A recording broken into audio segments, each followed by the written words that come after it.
Hello everyone, welcome back to our channel. ఈరోజు special మెంతాకు mutton కూర ఎలా చేయాలో చూద్దాం పదండి.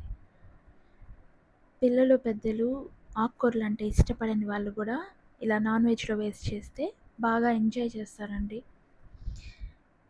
ఇది ఎలా చేయాలంటే ఫస్ట్ కుక్కర్లో ఆయిల్ వేసి ఉల్లిపాయలు, అల్లం వెల్లుల్లి పేస్ట్, పసుపు, మెంతాకు, మటన్ వేసి బాగా వేయించాలి. ఇప్పుడు అందులోనే చిల్లీ పౌడర్, ధనియాల పొడి, గరం మసాలా వేసి బాగా ఫ్రై చేసిన తర్వాత టమాటో పేస్ట్ వేసి అందులోనే కోకోనట్ పేస్ట్, కొంచెం కొత్తిమీర వేసి బాగా వేగనివ్వాలి. ఆ తర్వాత తగినన్ని నీళ్ళు పోసి విజిల్స్కి పెట్టేయడమే. అంతే అండి, మెంతాకు మటన్ కూర రెడీ. ఇలాంటి మంచి వీడియోస్ కోసం మా ఛానల్ని సబ్స్క్రైబ్ చేసుకోండి. Thank you for watching.